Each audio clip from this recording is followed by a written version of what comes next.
Sylhet MAG Osmani medical college হাসপাতালে অনিয়মের অভিযোগে অভিযান চালিয়েছে দুদক। দুপুরে দুদকের সিলেট কার্যালয়ের কর্মকর্তারা এই অভিযান পরিচালনা করেন। ঘণ্টাব্যাপী এই অভিযানে হাসপাতালের বিভিন্ন ওয়ার্ড, ওয়াশরুম, রোগীদের খাবার পরিবেশন ব্যবস্থা, প্যাথোলজি বিভাগ সহ নথিপত্র খতিয়ে দেখা হয়।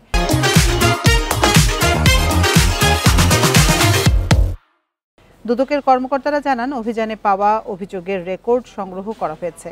যাচাই বাছাই শেষে প্রয়োজনীয় সুপারিশ করা হবে। 900 শয্যার এই হাসপাতালে প্রতিদিন 1500 রোগী সেবা নিয়ে থাকেন।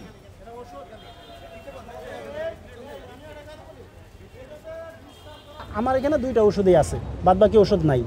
এটার একটা সিস্টেম আছে দুর্নীতি করার। এছাড়া হচ্ছে বেসরকারি ওষুধগুলো তারা সাপ্লাই না দিয়ে বাইরে বিক্রি করার একটা অভিযোগ আছে এবং এটার কিছুটা সত্যতা আমরা পাইছি।